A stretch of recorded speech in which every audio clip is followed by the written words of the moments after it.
Welcome to another episode of What's Up, Prof. I'm Martin Smith. This is Walter Veith. Hi, Martin. Are you well? No, I'm going to ask you, how are you today? I'm very well. I'm going to turn it around. Yeah, I'm good, thank you. No, you can't be, because the Bible says there's nobody good, no, not one. Okay, sorry. I am doing well. Fine. What are we talking about today? We're continuing our topic. Mm-hmm. We looked at the causes of disease last time, and we spoke about good blood and all of the thoughts out there. And this time we're going to take it to a practical level and have a look at practical health in a time such as this. Okay, so let's open with a word of prayer. Our Heavenly Father, thank you for giving us the privilege of these discussions. You gave us all the knowledge through the Bible, so help us to implement these things into our lives. We ask this in Jesus' name. Amen. Amen. Well, Martin, in a time of crisis, when all earthly support is cut off, how do you deal with these things? If you've made that mind shift from disease is actually my friend and not my enemy, and he's telling me that there's something that I have to take care of. Now, some of that can be introduced from outside in the form of toxins or whatever.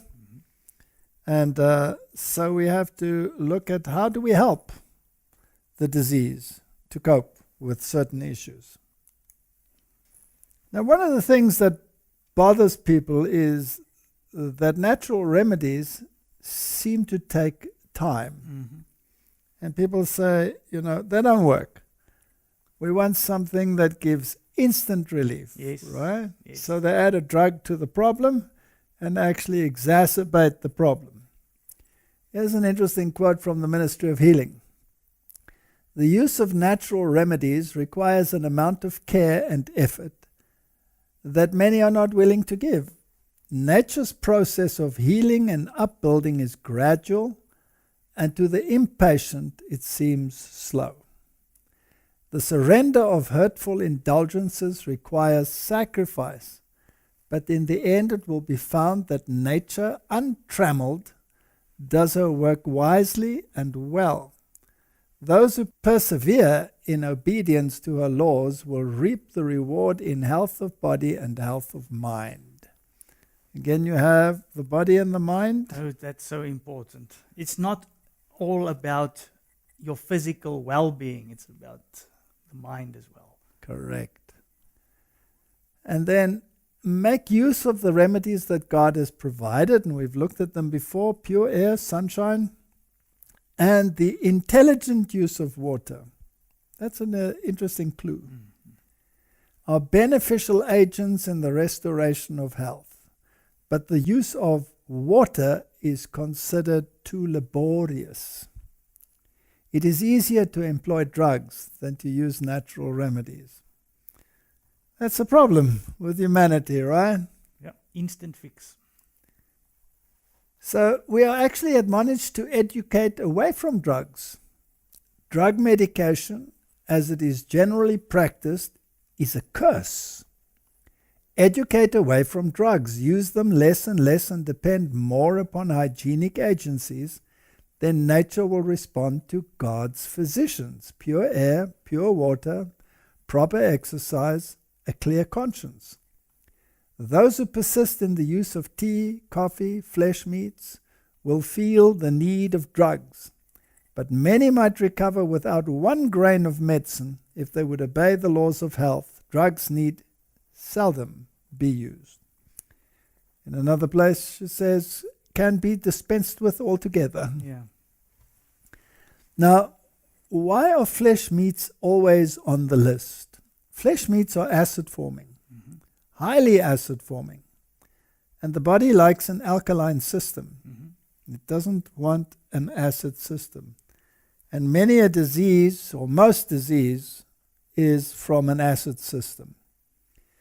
And since animal products like meat are highly acid forming, And some of the processed foods are highly acid forming, like cheese, for example, is one of the most acid forming foods in the world that you can eat, and therefore totally unfit for food. Those create the basis and the foundation for disease. So what are the foods that we should eat that are alkaline forming? Fruits, vegetables, legumes, some nuts. Others are acid forming, but slightly acid forming. Now we also need acid forming foods because you need amino acids, and they're acids. Without them you can't build protein. So some acid foods are required, but the preponderance should be alkaline foods. Now what does it mean to have the intelligent use of water? Well, most of your body consists of water, right? And we talked about the oceans in our body, the interstitial fluid, the plasma, and the intracellular.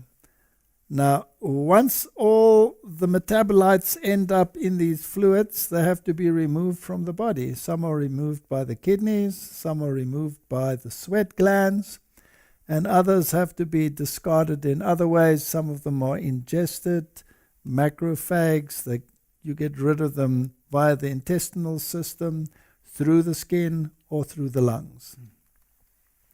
So how do we assist the body? Well, they're all dissolved in water, right? Correct. So if you can flush your system, that's one way of doing it. So the first thing you need to do is you have to make sure you drink enough water, so that you do not only have enough water to meet your needs, but also to flush the toxins out of the system.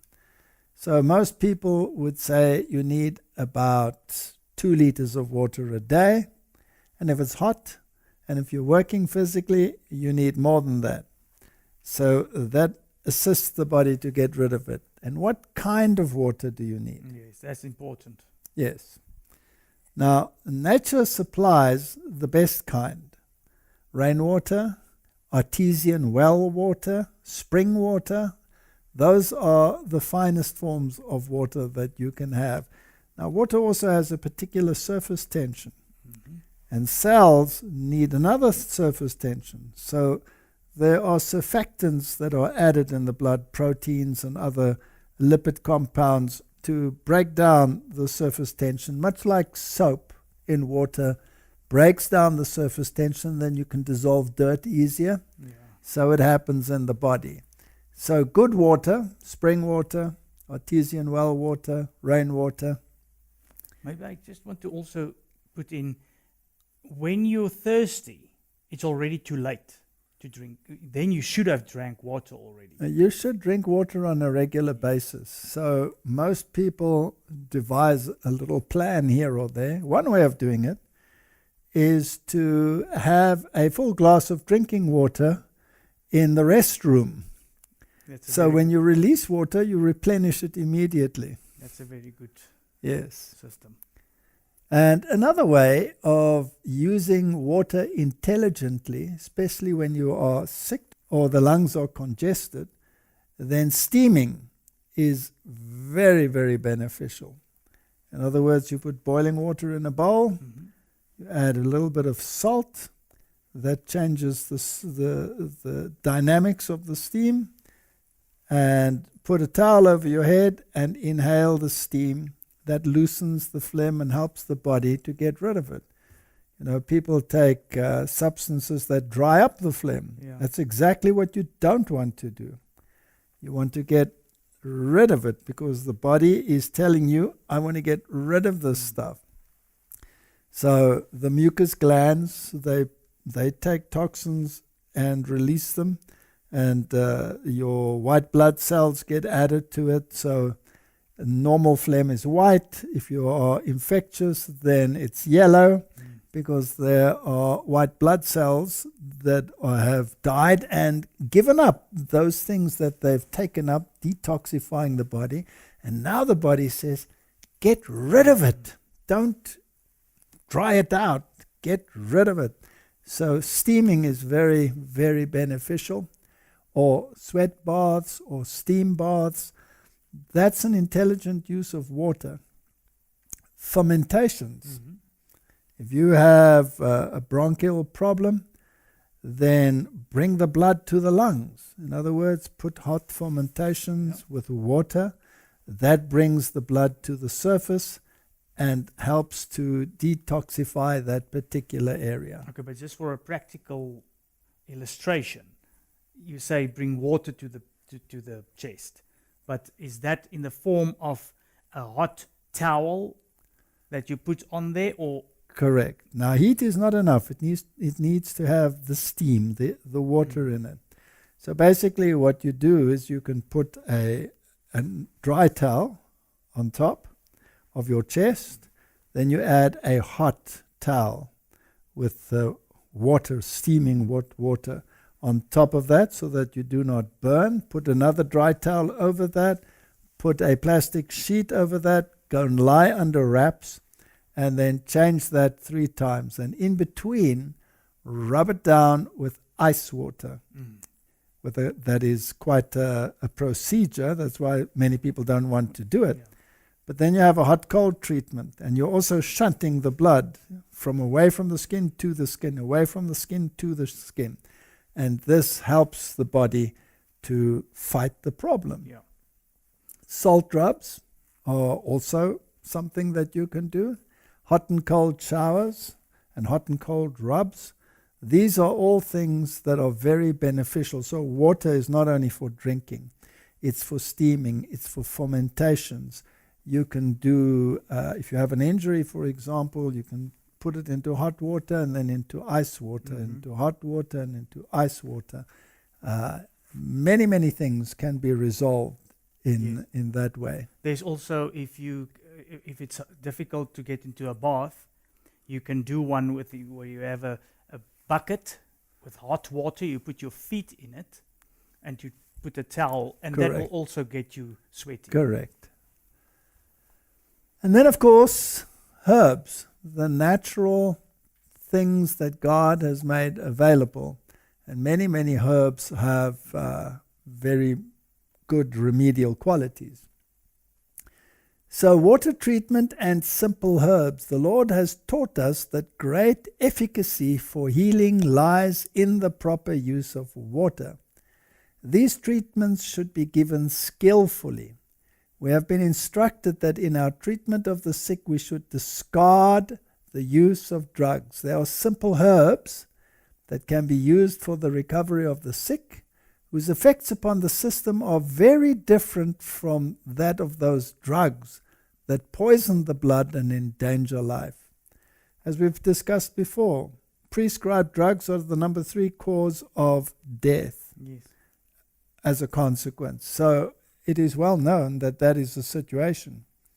And as we've also said previously, people take a drug to solve a particular ailment, and then they have to take a drug to take care of the side effects, which again produces new side effects, so they take another one to cope with those ad infinitum until they take a whole handful of pills and burden the system. So pure water is for drinking, it's for steaming, it's for inhaling, it's for sweat baths, it's for fermentations, salt rubs, hot and cold showers, etc. Now, there was a scientist, and his name was this one over here, Batmangelidi, but apparently you pronounce it Batmangelesh. Now, he was an Iranian doctor, a very interesting fellow, and he had his training in the United States of America.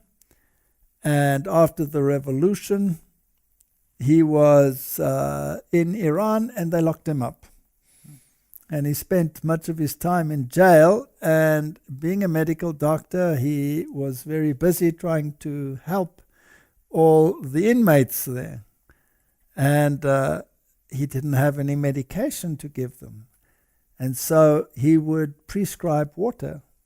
If you have a headache, drink a glass of water. If you have this ailment, drink a glass of water.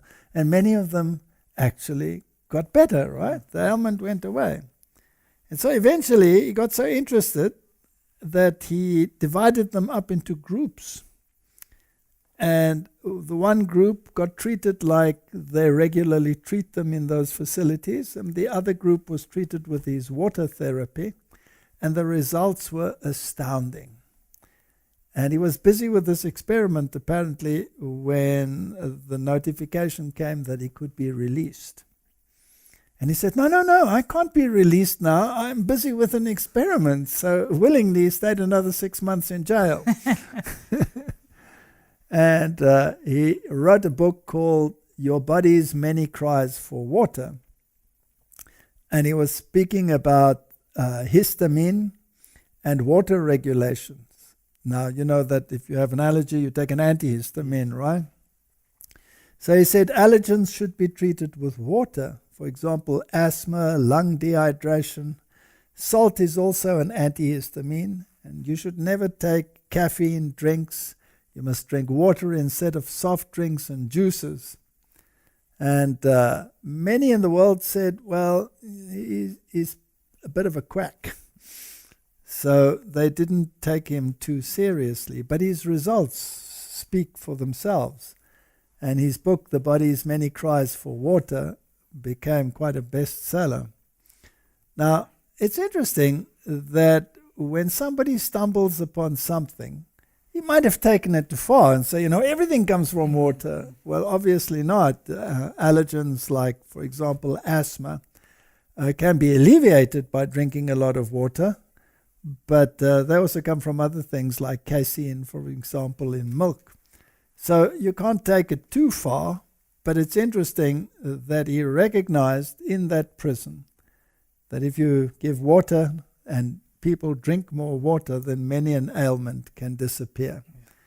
So the general medical fraternity regards that as quackery, but the results speak for themselves. Another thing that's very important in the time that we are living in and that we are heading for in particular is charcoal. Every household, this is a sort of purchase list, right? Make sure that your home chemistry shop your home chemist has all of these things in good supply. And charcoal, as I've said, is probably one of the more important ones. Here's a quote from the Spirit of Prophecy. I feel impressed to recommend for your consideration the use of charcoal as a powerful agency for removing poison from the system. I have on several occasions been impressed to suggest the use of charcoal, and it has often brought relief when every other means had failed. Some people were on the verge of death, and charcoal turned it around, particularly if you have an infection or just generally. One of the ways to take charcoal is to take charcoal tablets, or you could take a teaspoon of charcoal in water or a juice if you don't like that gritty taste. It's going to be gritty anyway. And swallow it down, and it absorbs toxins. It has these micropores.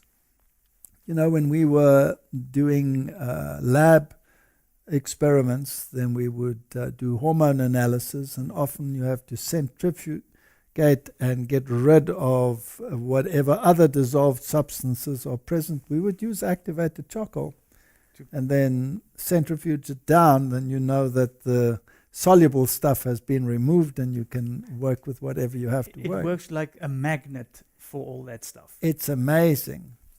Just while you're talking about a magnet, the body is an electrical system, and we read that the life is in the blood.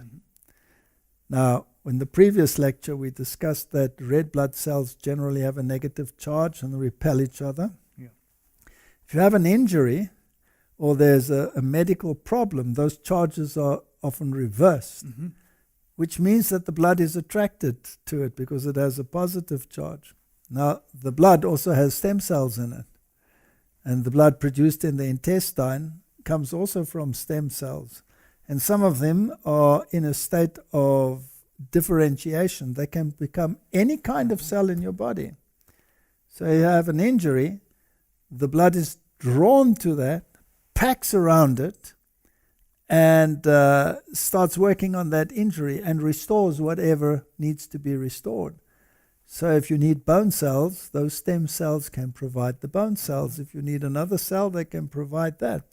So the life is in the blood. There's no doubt about it. Okay. So that's where a scab comes from. Well, yes, that's the blood that has leaked through, and it makes a scab, and it covers the affected area, and the skin regenerates underneath. So the blood is really the one that is the life giver. So if you use charcoal, how do you do that? Well, one of the things you can do is you can make a poultice. You can just take a linen cloth, for example, and cook up a little bit of linseed, dissolve some charcoal in there, spread it across, and then paste it on the affected area and put some, what they call in America, saran wrap around it. Okay. Or in our country we call it foil, right? Yeah, glad wrap. Glad wrap. And then that will absorb any toxin in the wound or in the affected area. But you can also make bigger ones and place them over the liver and draw out toxins, particularly, people that have smoked. That nicotine will draw right into that charcoal. Yeah, and even if you were alcohol drinker. Alcohol, any kind of detox that you want to do, a charcoal poultice is an excellent way to go. You can also put it on the kidneys. Absolutely, any affected area. And you sleep with it.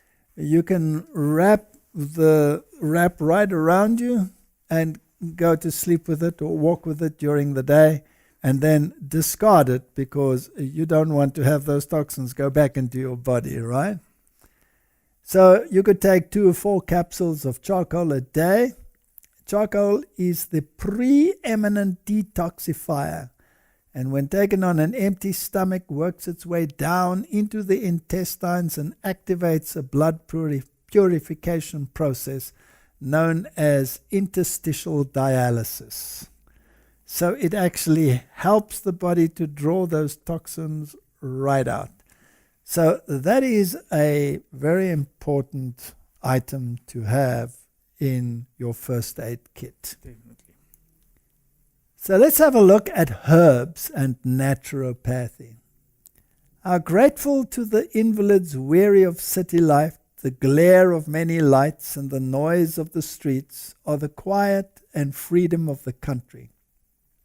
How eagerly do they turn to the scenes of nature. How glad would they be to sit in the open air, rejoice in the sunshine, and breathe the fragrance of tree and flower. There are life-giving properties in the balsam of the pine, in the fragrance of the cedar, in the fir, and other trees also have properties that are health-restoring. So here are a few simple little guidelines. We'll look at the science in a moment. Here's another tree she refers to. Again, take warm foot baths into which have been put the leaves from the eucalyptus tree. There's great virtue in these leaves, and if you will try this, you will prove my words to be true. The oil of the eucalyptus is especially beneficial in cases of cough and pains in chest and lungs. I want you to make a trial of this remedy, which is so simple and which costs you nothing. Now, it's interesting that a foot bath is often mentioned. Yes. Martin, the foot is the lowest part of the body, and the foot is the area that accumulates most toxins. So a foot bath, you can even put a little bit of charcoal powder into that foot bath, will draw out those toxins and help your body get rid of these things. That's actually true. So if you have a foot problem, most probably there's something not too good in your body. Correct. And for example, if you get septicemia, which is blood poisoning, and you get it in the foot, you have a very high chance of dying because it's the lowest part of the body, and you have to get those toxins out of your system. Now your feet, concentrate them. Now, you can get them up through the lymph, but for that you have to walk. Now, people that have sore feet don't walk. And that is a problem because the lymph pumps are in your legs. Yeah. They are your lymph pumps. They pump the lymph up. And there are little valves which prevent it from flowing back, but you have to get it up until it goes back into the circulation and go through the whole process of cleansing it. So a foot bath is something that is worthwhile considering. So let's have a look at some publications. This is the National Library of Medicine. And it says pine needles contain suramin, which has been reported to be effective as an antioxidant, an anti-mutagenic, anti-tumor effect. And not all pine needles are good. We'll see that in a moment. But generally, these are the publications that have come out. So again, pine needles have remedial substances. And one of them is suramin. Let's just look at some others. Here's an abstract. We don't have to read it all from this publication. Pine needles, Pinus densiflora, have long been used as traditional health-promoting medicinal food in Korea. To investigate their potential anti-cancer effect, antioxidant, anti-mutagenic, anti-tumor activity were assessed in vitro or in vivo. Pine needles ethanol extract significantly inhibited iron-induced lipid peroxidation and scavenged radicals in vitro. So it's very effective. We don't have to read it all. Just to show that the science backs the statement. Correct. So what's good about pine needle tea? Pine needle tea has a pleasant taste and smell. That's a good start. It is rich in vitamin C, 5 times the concentration of vitamin C found in lemons. Yeah. Can bring relief to conditions such as heart disease, varicose veins, skin complaints, fatigue. Boost the immune system, of course. Can help infections.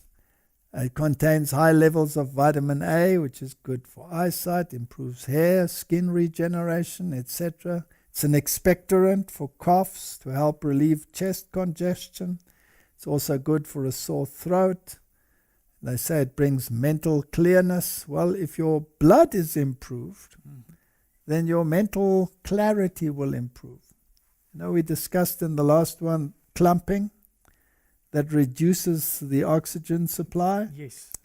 Well, if you do that and you cut your oxygen supply by half, that means your brain is getting half of what it needs, right?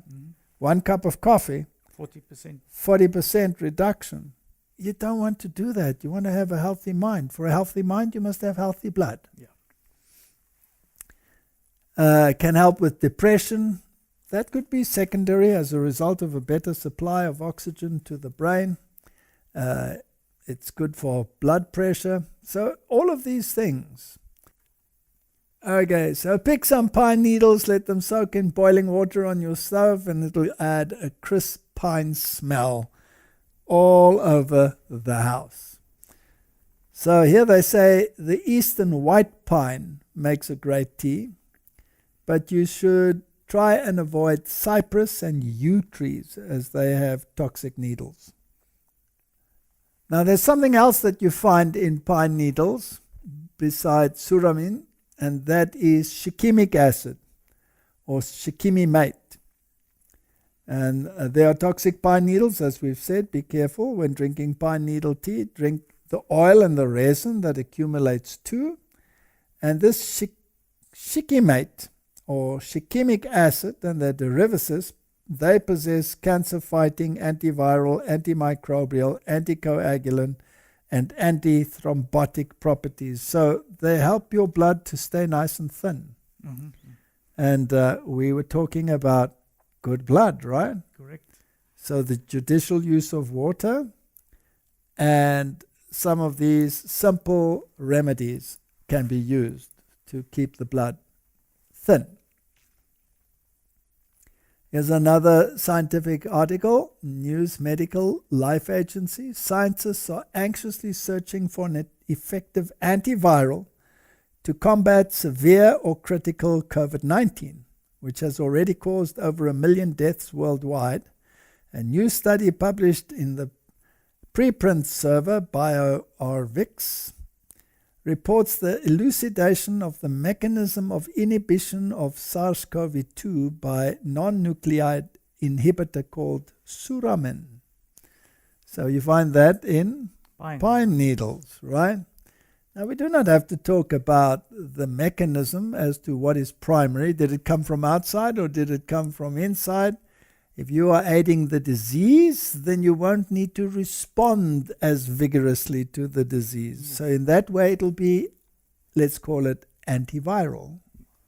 Suramin also has been shown to be an inhibitor against a wide variety of other viruses. So basically what the science shows is that you reduce the output of these substances if you think they come from outside. And if you think they come from outside, the same applies. That's it. It doesn't matter what you think about it. It can work. It helps. Correct.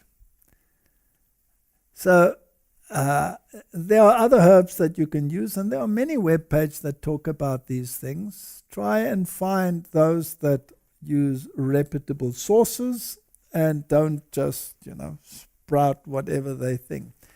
But basically, if you go through all of them, there are some that they all have in common. They all suggest the following. Oregano. Oregano is a very popular herb in the mint family that is known for its impressive medical qualities. Its plant compounds, which include carvacrol, offer antiviral properties. So again, let us put it this way. It helps the body to rid the system of whatever is ailing it, and therefore we do not have to have such a vigorous disease response. And then that helps the body. The second one that is recommended is sage.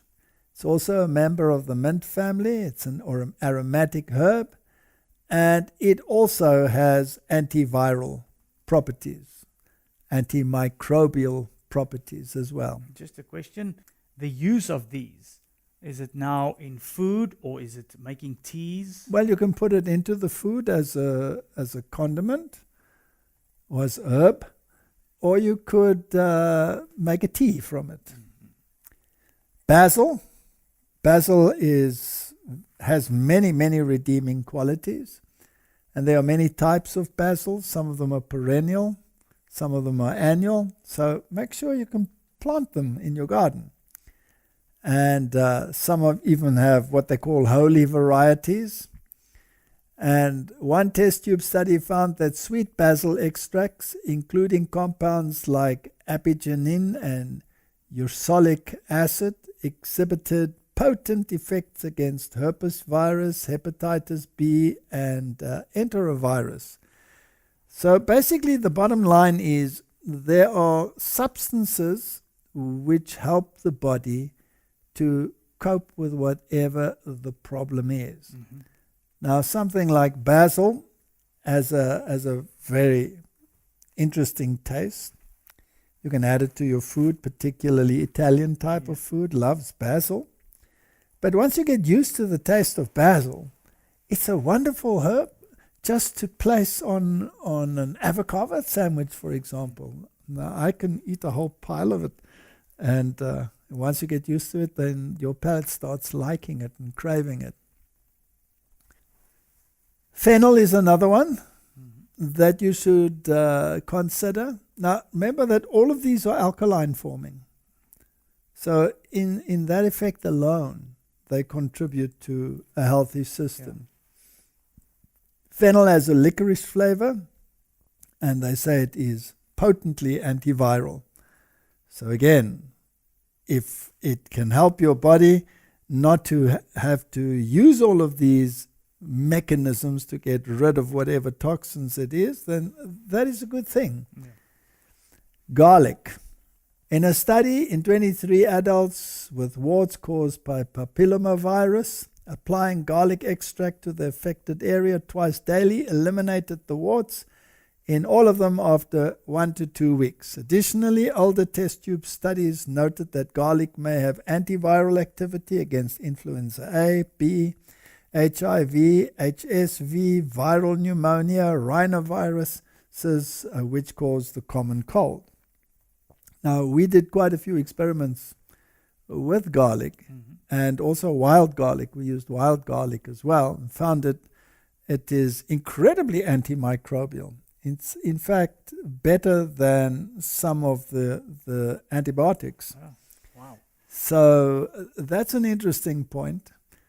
So these are substances that we can use. Now, you can make certain drinks that will be power bombs to help you in a cold and flu situation, and we'll talk about them in a moment.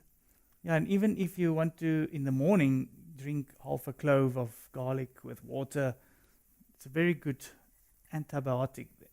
If you want to do that, yes, of course, some people will say it will interfere with your romantic life. And some people can take it to excess. But in times of disease, then, well, the romantic aspect fades into second place. Lemon balm. Lemon balm extract is a concentrated source of potent essential oils and plant compounds that have antiviral activity, and they quote many scientific papers to back it up. And test tube research has shown that it has antiviral effects against avian influenza, herpes, enterovirus, and many things, even in children. Peppermint is another plant that one can effectively introduce into the garden. It also grows quite easily. It has antiviral qualities. You can drink it in teas, tinctures, and you can have natural oils from peppermint. Put them into your steam baths to help you as an expectorant. They contain menthol and rosmarinic acid, which have antiviral and anti-inflammatory activity. So, if you have some of these herbs available, you don't have to have them all, but what is available, use it. Rosemary is antimicrobial, it's anti-inflammatory, it's an antioxidant, so you can add that to your food, and you can also use extracts. And you can rub it and put it onto fermentations to bring that aroma out. So there are many ways in which you can use it. It is excellent in cases of influenza, hepatitis, etc. Echinacea is another one. Well, everybody knows about the qualities of echinacea and echinacea tea. Again, it's very effective in viral infections, influenza, and Echinacea purpurea is thought to have immune-boosting effects as well, making it particularly useful for treating viral infections. So the natural things that God has provided not only helps you to rid you of the toxins, but also supplies the very compounds that you need to boost your immune system. Because a lot of infections, like you mentioned earlier, most of these help with alkalinity. And a lot of infection inside of your body comes from acidity. Correct. And what's also practical about these that you've shown is anybody can grow this. Yes. You can grow it in a pot outside on the porch. We have one patch in our garden where we grow as many of these as we can. So rosemary, sage, basil, all of those grow readily in our garden. Elderberry is, for many people, in case of influenza, the go-to. Mm-hmm. It's also known as sambucus. So it is made into a variety of products, elixirs and pills, and they treat viral infections like flu and the common cold. For many, many people, this is the go-to one, and it's very effective. Licorice tea has many, many uses, and in Chinese medicine it's been used for centuries. And it contains all of these interesting compounds, and they all have such interesting names. And these are the active substances, and they have powerful antiviral properties. Also, licorice helps with blood pressure problems, for example. Test tube studies demonstrate it's effective against HIV, RSV, herpes virus, and severe acute respiratory syndrome related coronavirus. So this is one of the go-tos. You can make a tea of it. I must say that's one of my favorite teas. You like licorice tea? I also have licorice tea when there is a problem. Astragalus. It's a flowering herb in traditional Chinese medicine. It boasts astragalus polysaccharide, which has significant immune-enhancing and antiviral qualities. Ginger. We've planted quite a bit of ginger in our garden, and it's amazing. One plant gives you, from one little tuber, gives you a huge amount. And it's an elixir. You can put it into teas. Many, many natural remedies are attributed to it. It has been shown to have impressive antiviral activity. It has high concentrations of potent compounds. So this is another one of those that is antiviral, anti-mutagenic, antimicrobial. And if you put that together with echinacea into a tea, or you make a combination tea, excellent. And you can maybe on the practical side, just on the pictures show when it starts to grow that little, like a horn. Yes. People can cut it off and plant that part. Correct. Related to it is ginseng, which is also used in the East, particularly in Korea. And it is very effective against viruses. By the way, Martin, if you add ginseng or ginger to a garlic drink, then it masks that potent aroma that you get. And there are other advantages. Some say that this one helps you with your vigor and gives you more energy, etc. And then the dandelion, the little Cinderella of the flowering plants. Such a common little plant. I just want to say here, most people think it's a weed. Correct. It says right here, it's regarded as a weed, but it has great medicinal properties, including antiviral, and it has been shown to be very effective. So some of these edible flowers are excellent. You can make coffee of the roots of dandelion. Correct. You put it in foil and roast it in the oven. Correct. And then you get to some of the really potent ones. And cayenne pepper. Cayenne is probably an absolute must in your little toolbox. Yeah. It contains natural compounds called capsicanoids, and that's what gives it its flavor and its anti-inflammatory properties. It can reduce hypertension. It can prevent blood clots.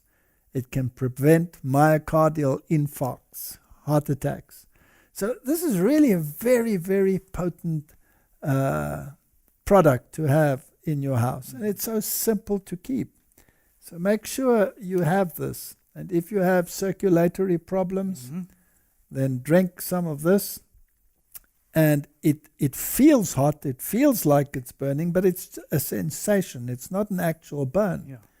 So it doesn't create the problems that an alkaloid like black pepper, for example, would produce. So this is something that you can use. So if you have problems, heart problems, palpitations, or anything of that nature, then put a teaspoon of red pepper, of cayenne, into a glass, put it into something like fruit juice or something, make it a little bit less potent, and then drink that down. It can bring almost instant relief. And especially for myocardial infarct, they say that, a dose of red pepper can actually assist the body. And that man that spoke about the body's many cries for water. Yeah. One of the things that you can do if you're feeling faint is put a few crystals of salt under the tongue.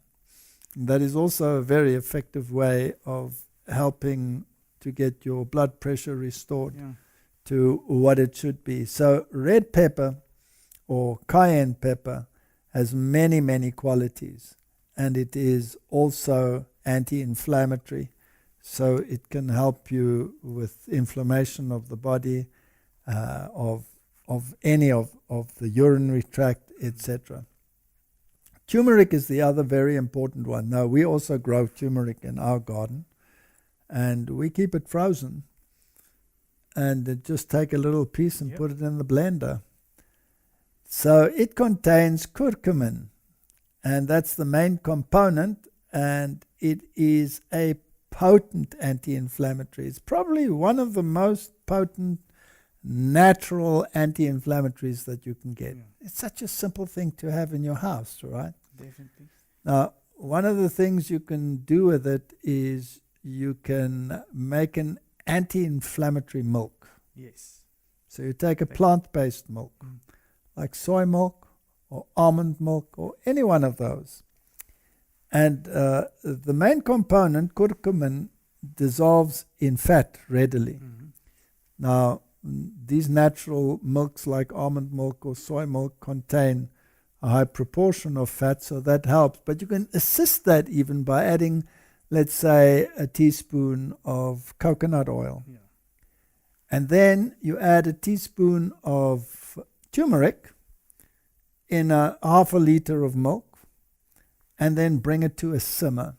Not boiling vigorously, just bring it to a simmer, stop it, stir it, and then put it in a container, cool it down. You can keep it in the refrigerator, and then use it like a medicine.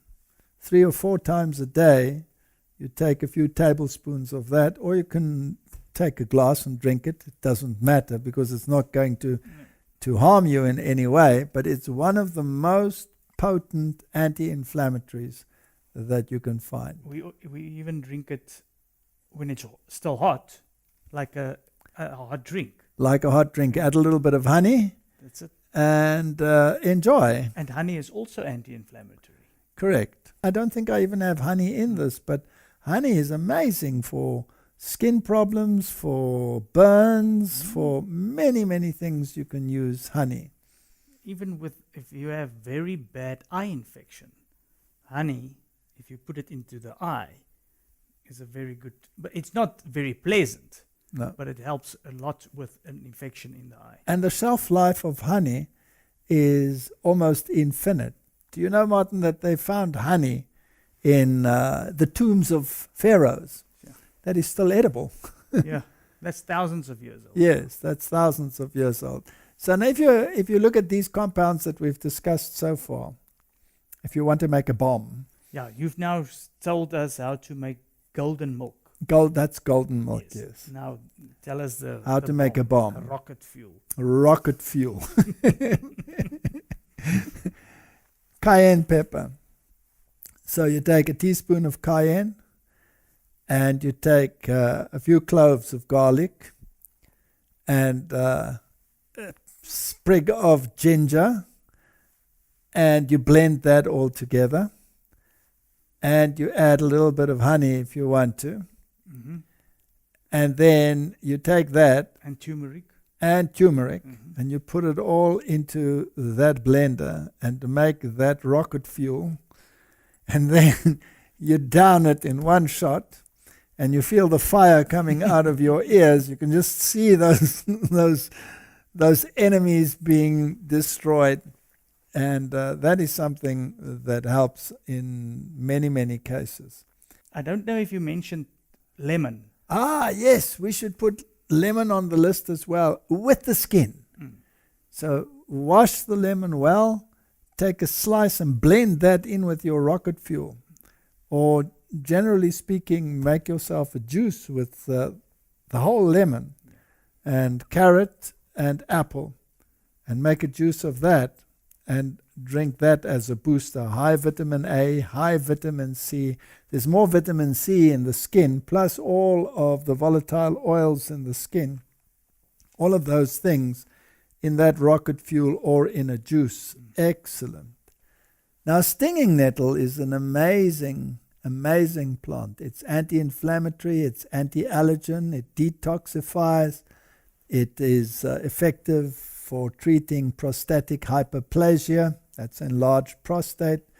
But it's important to note that for that, you need the roots. The roots are more effective than the leaves. Both work, but the roots are just better. So to have a tea from stinging nettle roots.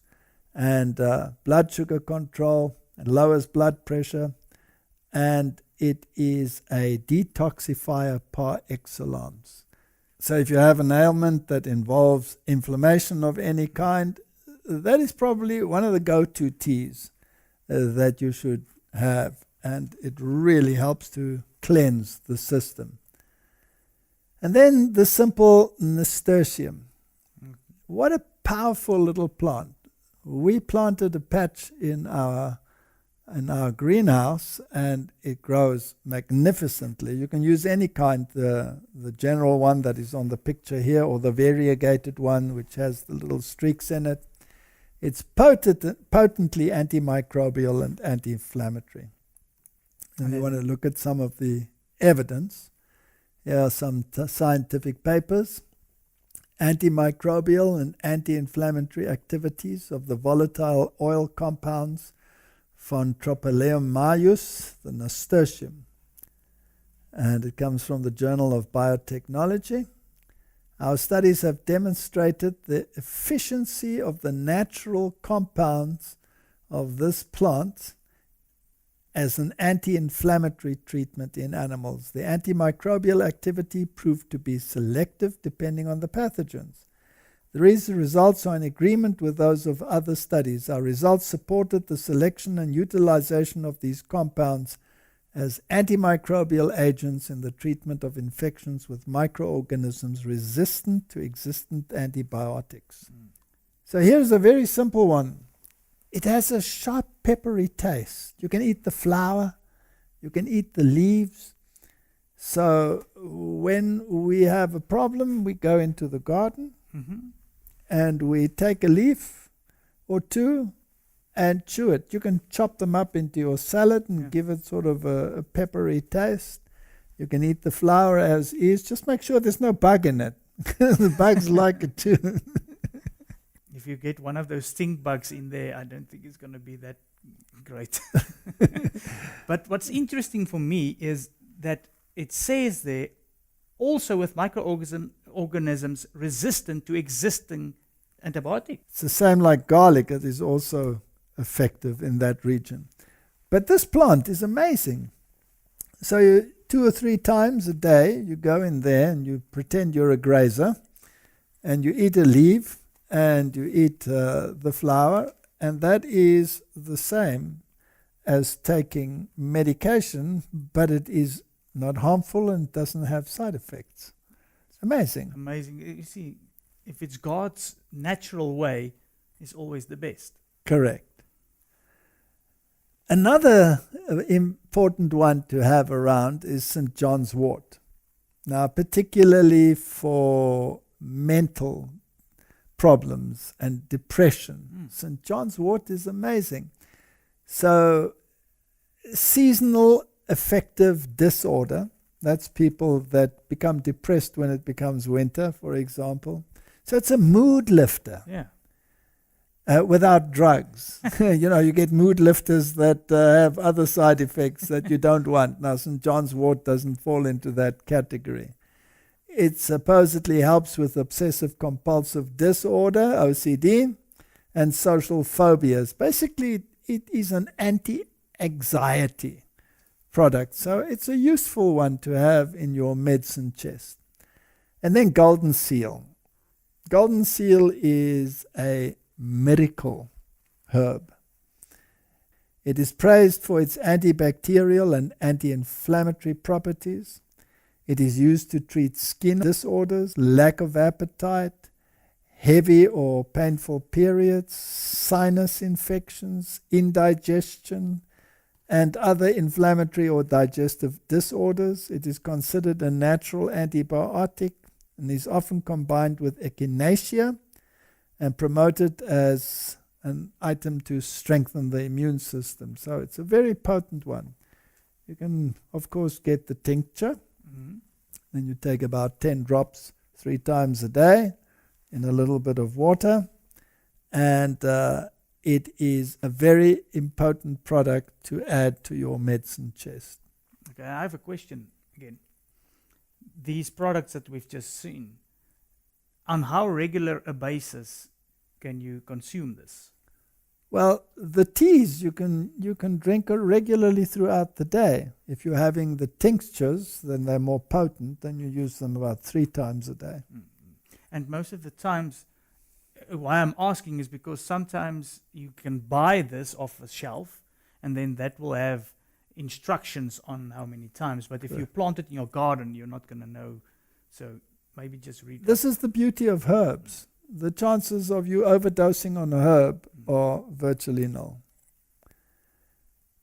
Scrofularia, or figwort, it's known to be an antipyretic and anti-inflammatory, and it's used for laryngitis, fever, swelling, constipation, and neuritis. So you see, many of these have overlapping effectiveness. So you don't have to have them all, but whatever's in your area, try and get that.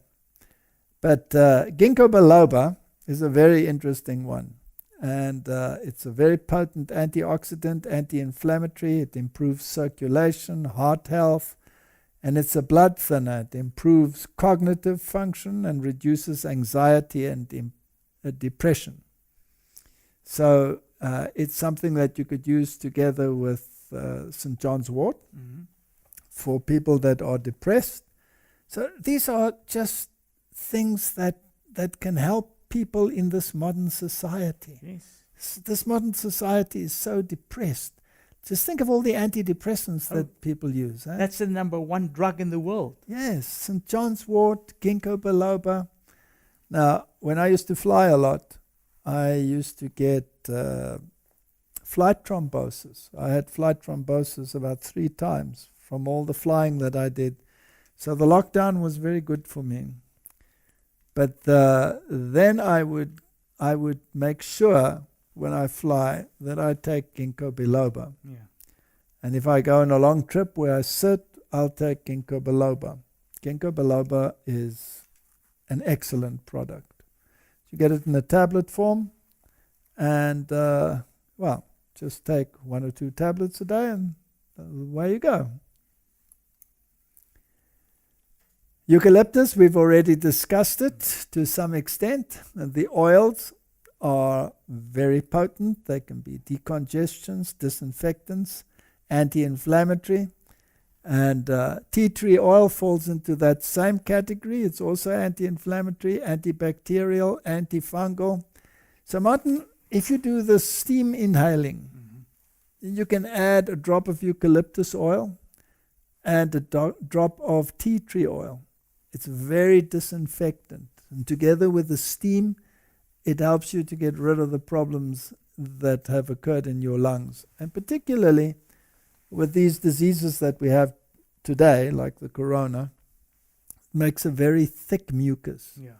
The steam loosens it. So this is the beauty of this way. You're not fighting the disease, you're helping the disease. Yes. So your body is throwing out whatever it is throwing out. Whether it is an environmental toxin or whatever you want to think that it is, your body is trying to get rid of it. So help the body get rid of it. And a little bit of banging on the back together with the steam loosens the phlegm. Repeat it 1 or 2 times.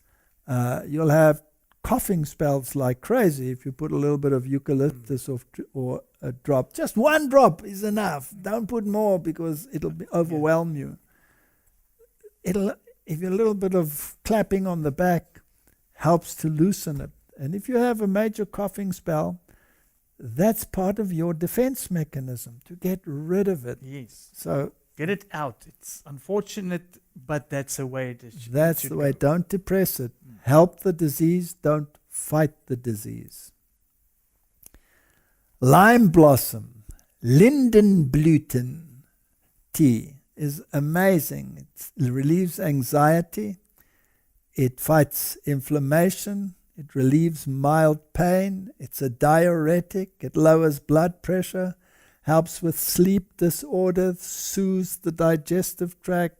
So here is something that if you are fighting disease, this is an excellent tea, because not only does it fight the inflammation, it gives you that calmness so that you can sleep. Yeah. And that's what the body needs. It needs rest.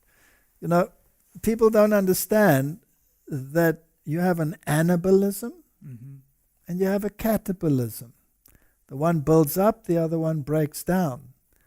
Now, when you go into sleep mode, you're in catabolism. When you are in active mode, you're in anabolism. So when you are sick, you want to help your body to fight the disease. And therefore, you don't want to divert energy into waking activity. Yeah. Rest, sleep. Do what the body tells you what it wants. So if I'm understanding correctly, in the catabolism state, you get rid of stuff. That's why you sleep so much when you're sick. Correct. Yes. Saw palmetto. Here's another interesting one. It prevents hair loss, mainly by converting dehydroepiandrosterone, the testosterone balance, so it improves urinary tract. I should have had that when I was younger. Hair loss. You might have solved your problem with your hair loss. It helps for prostate hyperplasia. It regulates testosterone levels, and it's anti-inflammatory. So sometimes you can combine things. So for example, if you have prostate problems, saw palmetto is one that will certainly assist in that, but you can combine it with others, and I'll show you some in a moment, like buchu, for example. We'll come to that. And it's anti-inflammatory. So saw palmetto is a very good one to have around. And if you combine it with something like buchu has quite a pungent flavor, and it takes some getting used to. But it's an excellent medicine. It's a disinfectant for the urinary tract, and it helps with bladder infections, cystitis, infections of the urethra, the prostate, kidney, reduces hypertension, arthritis, rheumatism. It's really a wonderful, wonderful plant. Now, when we lived in the Cape, which has a winter rainfall, it likes cold temperatures and wet winters. It grew up in the mountains, so we had a regular source. These days, we don't live there anymore, so we have to buy it in the form of tea. It's an excellent one. So one of the go-tos. So this one you combine with saw palmetto. Yes. And you can also use it, as you say, for all urinary tract infections, and it is a great cleanser. So any one of these combinations, amazing what you can do. There's also another one, chamomile flower. Yes, the chamomile. I think I didn't even put it in here, but chamomile, yes, it's also calming. Yes, very, very good for when you want to have a good night's sleep. Sleeping disorders, so also mild pain. It works for that as well. Yeah, so together with lime blossom tea. I'm sure that will be a good combination. Another one that you can use for sleeping disorders is passion flower. Okay. The grenadilla flower, passion flower. So passion flower tea, chamomile, and lime blossom tea. If you add those three and you make a concoction tea, then that is a sleep recipe. Yeah. So these are the kinds of things you can do in a time where you will need a strong immune boosting system. And by the way, Martin, if you have had these diseases and you're debilitated, or even if you're vaccinated and you feel that you have side effects, then help your body. Use charcoal, take the charcoal, and make sure you have the following vitamins and minerals at hand. These are the ones that I would consider to be on the top of the hit parade in terms of what you need. Selenium, magnesium, and zinc. Those three. Selenium, a natural source in the plant world, Brazil nuts are a very good source. But you can buy supplements. Selenium supplement, magnesium supplement, and zinc supplement. Those are your immune boosting minerals. You want them in your first aid kit.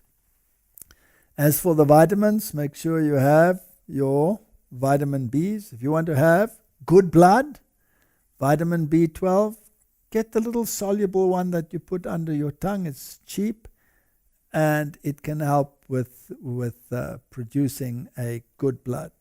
Vitamin C, they say particularly the lipospheric vitamin C, which is in a liquid form, you drink it. But vitamin C in general should be in your first aid kit. Vitamin E, of course, vitamin A, folic acid, and vitamin D is absolutely essential for a good immune system. Even in countries like Southern Africa, where we live, where we have lots of sunlight. I mean, look at yourself today. Your body is covered in clothes. You're not sitting outside producing vitamin D because a lot of our work is indoors. Nothing wrong with taking a vitamin D supplement. Those are the main ones that you should need for a powerful immune response.